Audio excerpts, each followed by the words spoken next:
여러분, 십자가에 죽으신 그리스도의 핵심이 무엇이었습니까? 무엇이었죠? 죄 사함이었습니다. 요한복음 16장 8절 9절 보겠습니다. 그가 와서 죄에 대하여 의에 대하여 심판에 대하여 세상을 책망하시리라. 죄에 대하여 함은 그들이 나를 믿지 아니하며. 여러분, 최고의 축복은 예수를 믿는 것이고요. 여기 나는 예수입니다. 자신을 이야기해요. 여러분, 최고의 죄는, 가장 큰 죄는 뭔지 압니까? 나를 믿지 아니하는 것입니다. 죄에 대하여 함은, 우리는 죄를 여전히 도덕적인 죄로 많이 생각을 합니다. 그것도 죄죠. 거짓말하고, 왜냐하면 성경은 그것을 다 이야기를 합니다. 또 우리는 여러 가지 살인하고 또 간음하고 십계명에 나와 있는 죄도 죄입니다. 확실하게 죄입니다. 그런데 실질적으로 그 죄의 근본적인 모습으로 보여주고 있는 모습은 무엇이었냐면, 죄에 대하여 이야기를 했을 때의 죄에 대하여 하면 그들이 나를 믿지 아니하며, 그들이 예수를 믿지 않는 것이 죄라고 이야기를 하고 있음을 보게 됩니다. 죄가 뭔가요? 가장 큰 죄가 무엇입니까? 예수 안 믿는 거예요. 가장 큰 축복이 무엇입니까? 예수 믿는 겁니다. 믿습니까? 저와 여러분이 최고의 복을 받았어요. 예수를 믿으니까 말입니다. 이 고백 속에는 분명한 대상이 있습니다. 그래서 요한복음 16장 30절 31절 한번 보도록 하겠습니다. 우리가 지금에야 주께서 모든 것을 아시고 또 사람의 물음을 기다리시지 아니한 줄 아나이다. 이로써 하나님께로부터, 예수님입니다, 하나님께로부터 나오심을 우리가 믿사옵나이다. 그러니까 예수를 믿는 것이 무엇이냐면, 예수를 믿는 것은 예수가 하나님께로부터 나오심을 이제야 믿습니다. 이래요. 이제야. 자, 이것이 십자가에 못 박혀 돌아가시기 얼마 전에 그 한 주에 있었던 사건입니다. 한 주예요. 그러면 3년 동안 어떻게 된 거죠? 예수 믿었어요. 안 믿었던 게 아니잖아요. 근데 믿었는데 안 믿었어요. 무슨 의미죠? 자기의 삶 속에 기적을 베풀어주고 필요를 채워주고 하는 것으로 믿었는데, 예수가 하나님의 아들이고 예수가 하나님께로 나왔고 예수가 나의 모든 죄를 사하시기 위해 오셨다는 것을 안 믿은 거예요. 예수께서 대답하시되 이제는 너희가 믿느냐, 이제는 너희가 믿느냐. 자, 오늘 이 본문 속에서도요, 우리는 일주일 동안 고난에 관한 말씀을 쭉 이제 보게 되었었는데, 오늘 이 본문 속에서도 예수님이 복음을 통해서 이렇게 말씀하고 있는 것을 보게 됩니다. 35절이에요. 이를 본 자가 증언하였으니 이 증언이 그 증언이 참이라. 그가 자기의 말하는 것이 참인 줄 알고.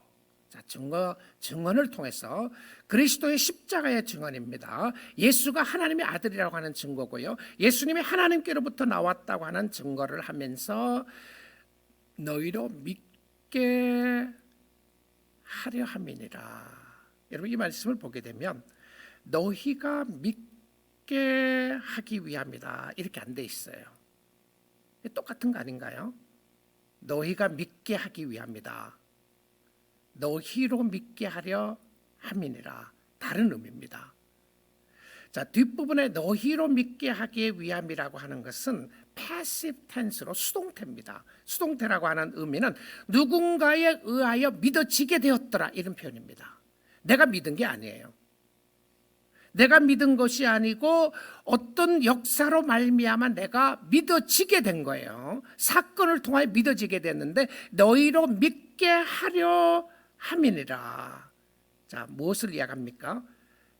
하나님이 우리에게 주신 믿음은 예수 그리스도를 바로 알고 성경의 예수를 알고 깨닫게 되고 믿게 된 것은 진리 위에 있어야 합니다. 자, 어떤 사람은 이렇게 생각을 해요. 이렇게 한번 보십시오. 우리의 감정이 있습니다. 우리의 감정이요. 근데 우리의 감정이 있고 우리의 생각이 있고 우리가 은혜 받았다고 이야기할 때도 은혜 받는 모습들이 다 있는데, 자, 그것이 진리에 근거하지 않다고 생각해 보세요. 저 사람이 나를 미워해요. 저 사람이 나를 미워해서요. 근데 실질적으로 그 사람이 자신을 미워하지 않아요. 며칠 전에 어떤 분이 저에게 전화해서, 우리 교인이 아니에요, 전화해서, 이제 목사님이 저인데 전화해서 교인에 대한 이야기를 하는데요. 이제 좀 굉장히 힘들고 어려운 그 정신적인 부분에 대한 이야기를 했어요. 그래서 제가 사이카이트리스트, 그러니까 정신 심리학 의사를 만나보도록 하는 게 좋겠다 그랬는데, 이제 이분의 생각에 어떤 모습이 있냐면, 저 사람이 나를 미워한다, 저 사람이 나를 자르려고 그런다, 회사에서 나를 자르려고 그런다. 실제로 그렇지 않다는 거예요. 근데 그 사람이 그렇게 믿고 있는 거예요. 그리고 당신이 나를 미워한다, 아니면 바람났다, 이런 표현들을 써가면서요 한다면, 여러분, 사실이 아닌데 나는 믿어졌어요. 근데 그런 정신 착략을 일으키는 사람들은 본인은 실질적으로 믿고 있어요. 본인에게 당신 그거 거짓말이다, 안 믿는다 그러면 그 사람 뭐라고 그래요? 자기에게는 느껴지고 믿어지는 거죠. 그런데 사실이 아닌 것을 믿고 있어요. 여러분, 우리가 신앙생활 하다가 인생을 잃은 경우들이 있습니다. 내가 믿었어요. 나는 정말 믿었습니다. 나는 예수를 믿었어요. 아니면 예수를 안 믿었어요. 그런데 내가 예수를 믿는다고 생각하고 있었는데 보니까 아닌 거였어요. 예수는 이런 사람이다, 저 집사님은 그런 사람이다. 그런데 그 집사님 그런 사람 아니에요. 그 장로님 참 좋은 분인데 저 장로는 나쁜 사람이다, 계속 이렇게 이야기한다고 생각해 보세요. 근데 본인이 그렇게 믿고 있단 말입니다. 근데 그 본인이 믿고 있는 감정은 어떠하든지 본인의 감정인 것은 사실이지만, 그러나 사실에 근거하지 않기 때문에 그 감정은 아무 소용이 없습니다. 아무 소용이 없다는 말이 무슨 말이냐면, 사실에 근거하지 않는 감정은 이건 거짓된 감정이에요. 근데 자기는 느껴요. 근데 거짓이에요.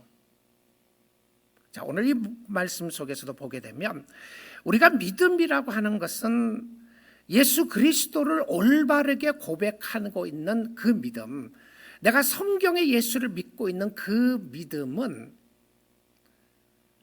성령의 역사로 말미암아 하나님이 우리에게 주신 선물입니다. 그 말은 여러분이 성경을 바로 알고 깨달음으로써 믿어지게 되는 거예요. 그런데 이 믿어지게 되는 데 있어서 반드시 필요한 요소가 성경의 말씀에 근거한 믿음을 가지셔야 여러분의 믿음이 올바른 믿음으로 설 수 있게 되는 겁니다. 왜 우리가 성경을 공부하고 성경의 말씀대로 보느냐 하면, 나의 감동보다, 나의 감정의 어떤 모습보다 더 중요한 것은 진실입니다. 저 사람이 정말 그런 사람인가? 예수가 정말 나를 위해서 죽으셨는가에 대한 믿음이 필요하다는 거죠. 자, 너희로 믿게 하려 함이라. 믿음의 근거는 진리에 기초합니다. 자, 제자들이 믿었다 그랬잖아요. 3년 동안 따라다니면서 다 믿었는데 안 믿었어요. 믿었는데 안 믿었다. 자, 그래서 예수님께서 이 상황 속에서 모든 사건을, 이 믿음의 근거를 말씀에 두었어요. 예수님도 말씀에 두었단 말입니다. 그러니까 예수님이 특별히 마지막 몇 시간, 마지막 하루, 그 사건의 모든 과정 속에 지속적으로 반복되어 있었던 사건은 무엇이었냐면, 성경대로 이루어지게 하기 위함이다, 이런 표현을 썼어요. 오늘 본문 말씀 가운데도요, 이 말씀을 하고 있는데, 하나님의 계획과 성경을 이루기 위해서 하셨다, 이 부분이죠. 요한복음 19장 36절인데요.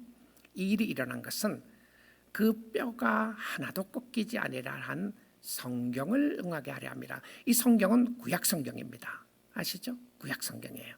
그러니까 구약 성경이 하나님의 말씀이에요.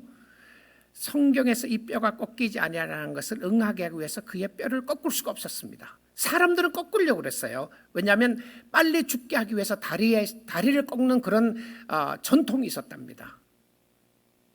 그런데 그것조차도 하나님의 뜻 가운데서 이루어지지 않은 거예요. 사람은 원했습니다. 그런데 하나님이 허락하지 않았어요. 어디에 나오는 말씀이죠? 이 말씀이요. 시편 34편 19절 20절 보겠습니다. 의인은 고난이 많으나 여호와께서 그의 모든 고난에서 건지시는데, 여기서 의인은 그리스도의 모형을 포인트해 줍니다. 예수 그리스도를 보여주는 것이죠. 메시아를 보여주시는 건데, 메시아가 당하신 의인의 고난은 많으나 여호와께서 그의 모든 고난에서 건지시는도다. 20절입니다. 그의 모든 뼈를 보호하시며 그 중에서 하나도 꺾이지 아니하도다. 자, 이 말씀이 완성되기 위해서 사람들이 뼈를 꺾고 싶었지만 꺾을 수가 없었어요. 성경대로 이루어졌던 말씀을 이야기하고 있는 것을 보게 됩니다. 자, 두 번째 나오는 말씀이 37절인데요. 본문의 37절입니다. 또 다른 성경에 그들이 그 찌른 자를 보리라 하였느니라. 그 찌른 자를 보리라 하였느니라. 자기를 찔렀는데 그를 보게 되는 겁니다. 자, 이 말씀이 어디에서 나오는 말씀이냐면 스가랴 12장 10절입니다. 스가랴 12장 10절요. 내가 다윗의 집과 예루살렘 주민에게 은총과 간구하는 심령을 부어주리니 그들이 그 찌른 바 그를 바라보고 그를 위하여 애통하기를, 독자를 위하여 애통하듯 하며 그를 위하여 통곡하기를 장자를 위하여 통곡하듯 하리로다. 여러분, 이 그 찌른 자가 누굽니까? 예수죠. 찌른 사람들은 주위의 사람들이었습니다. 로마 병정들이었어요. 그를 바라보는 겁니다. 찔려 있는 예수를 보는 거예요. 못 박힌 예수를 보는 겁니다. 근데 그 못 박힌 예수를 보면서 어떻게 합니까? 통곡을 합니다. 못 박힌 예수를 바라보며 가슴 치며 통곡을 하는데 그 역사가 어떻게 일어난다고요? 은혜와 간구하는 심령을 부어주리니. 여러분, 예수 그리스도가 십자가에 못 박힌 모습을 바라보면서 저 십자가에 못 박혀 돌아가신 예수가 나를 위하여 죽으셨다는 것이 보여지면, 영안의 눈으로 보여지면 이것은 은혜입니다. 왜 그렇죠? 이렇게 됐죠? 은총과 간구하는 심령을 부어주니까 그들이 그 찌른 바 주를 바라보는 거예요. 찔려있는 예수를 바라보게 되는 것을 보게 됩니다. 여러분, 늦기 전에 예수님을 잘 만나셔야 합니다. 근데 이 예수님을 나중에 요한계시록에 갔어요. 이 모습을 또 한 번 더 설명을 하고 있어요. 그러니까 굉장히 이 성경이 중요했던 부분으로 마지막에 나오는데요. 요한계시록 1장 7절 한번 보겠습니다. 볼지어다 그가 구름을 타고 오시리라. 예수님의 승천입니다. 재림이에요. 예수님이 구름을 타고 다시 오시는 것을 보는데 각 사람의 눈이 그를 보겠고, 모든 사람이 보는데, 자, 그러면 각 사람의 눈이 그를 보겠고로 끝낼 수 있어요. 여기 있어요. 근데 그 다음 단어를 보십시오.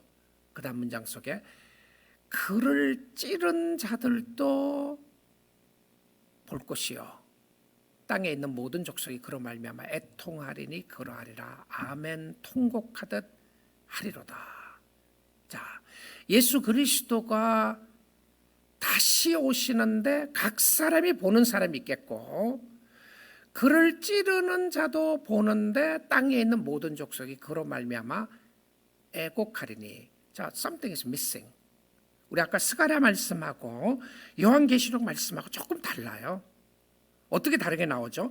스가랴 말씀 가운데서는 하나님의 은총과 간구하는 심령을 부어주니까 볼 수 있게 됐어요. 근데 다시 오신 예수는, 예수님이 다시 오실 때는 지금 이 통곡하는 사람이 누구입니까? 크리스천들인가요? 크리스천들은 승천하잖아요. 휴거하고, 지금 뭐 휴거 영화에 나오는 휴거가 아닙니다. 모든 사람이 함께 같이 일어난다, 그런 표현으로 써요. 다 예수 그리스도를 만나게 되는데 그를 찌르는 자도 볼 것이다. 여기에 그를 찌른 자를 이야기합니다. 하나님이 놓치지 않았어요. 하나님을 모독하고 그리스도를 모독하고 그리스도를 믿지 않는 그 사람이 보는 거예요. 여러분 생각해 보세요. 얼마나 놀랐겠어요. 내가 그 사람 죽였어요. 그 사람은 죄가 있다고 생각하고 내가 그냥 창자국을 내서 찌르고 죽였는데 부활했다는 소문만 들었어요. 에이, 그럴 수 없지. 무슨 부활이야. 부활이 어떻게 있단 말인가. 그 소문낸 거다. 그래서 실질적으로 로마 병정들 시켜갖고 시체를 훔쳐갔다고 이야기하라고 소문냈다고 복음서에 나오잖아요. 헛소문이라고 이야기하고 퍼뜨린 거예요. 예수가 죽은 것이 아니라 누군가가 시체를 훔쳐갔기 때문에 시체를 찾을 수가 없다, 이렇게 말했단 말입니다. 그리고 그 소문이 각지에 퍼져나간 거예요. 자, 그리고 시간이 많이 지났습니다. 2000년이 지났어요. 시간이 지났는데 어느 날 예수 그리스도가 왔는데, 다시 오시는데 보니까 내가 찔렀던 그 예수가 다시 오시는 예수가 보니까 보통 사람이 아니었어요.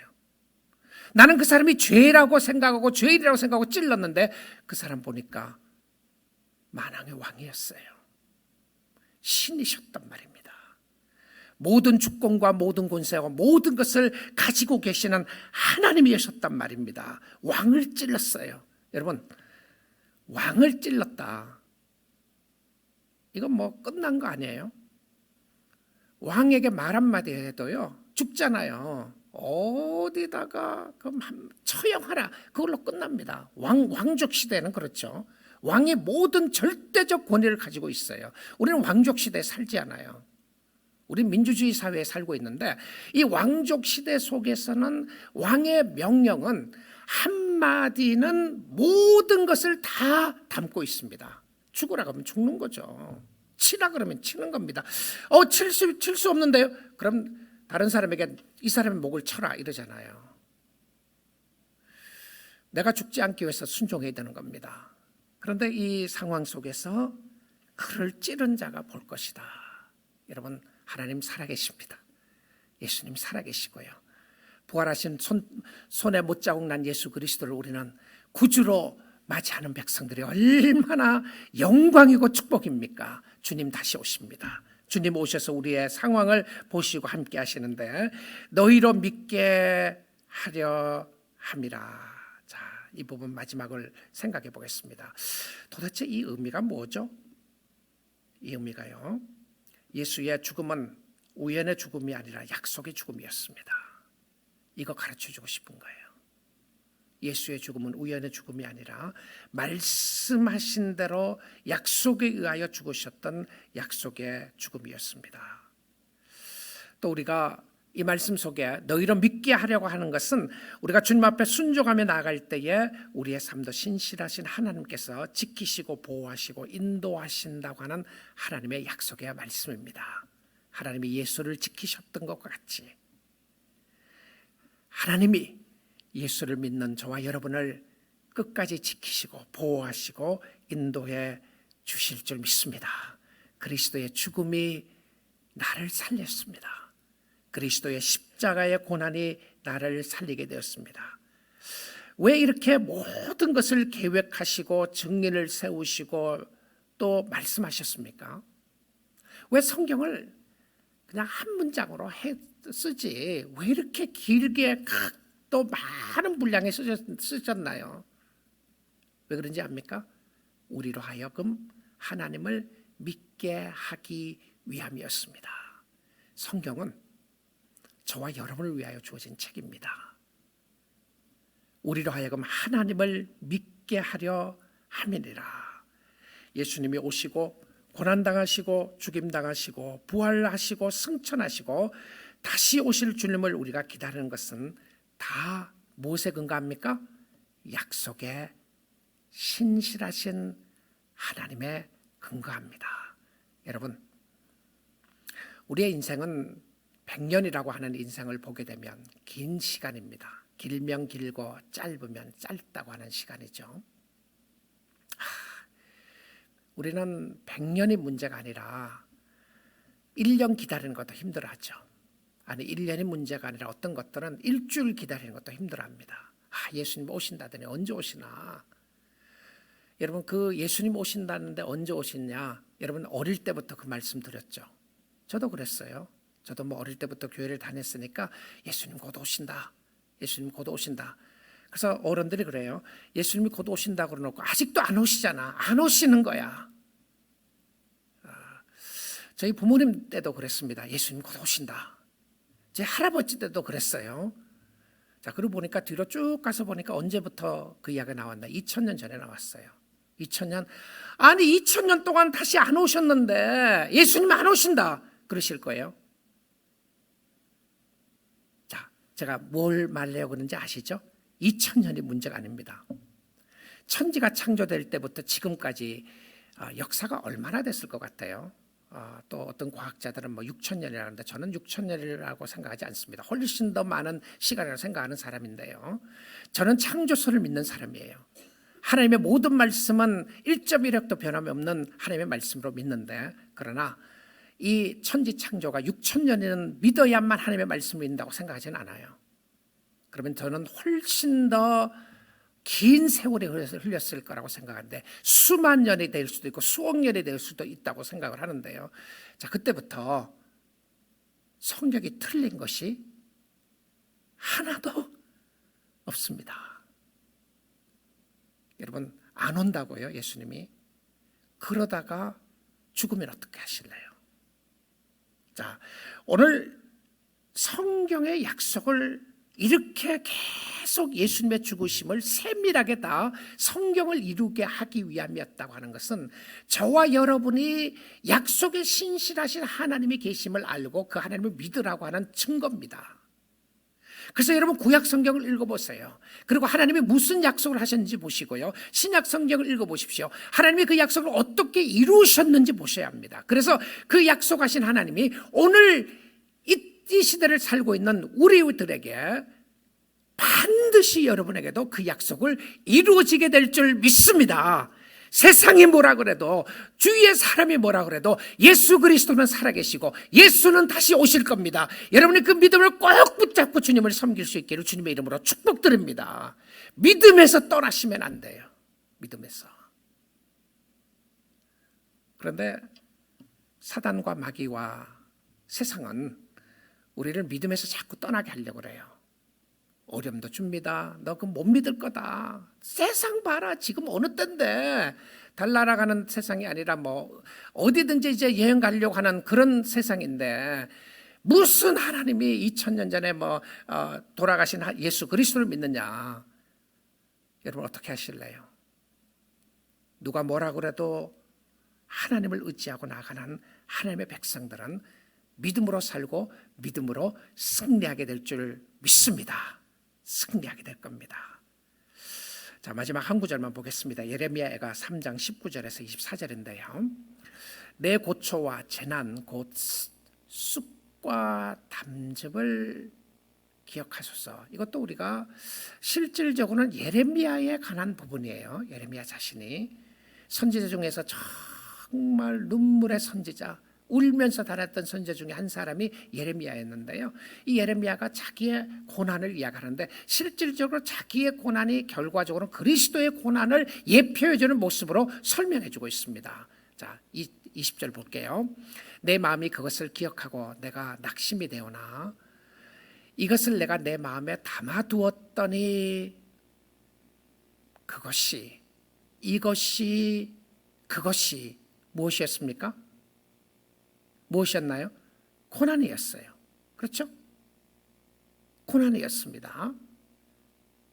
쓴뿌리였고 아프고 힘드는 부분들이 있었어요. 이것을 내 마음에 담아두었더니 그리스도의 고난을 야갑니다. 오히려 나의 소망이 되옵사옴은, 아니 어떻게 고난이 나의 소망입니까? 여호와의 인자와 긍휼이 무궁하심으로. 답이 있습니다. 무슨 답이죠?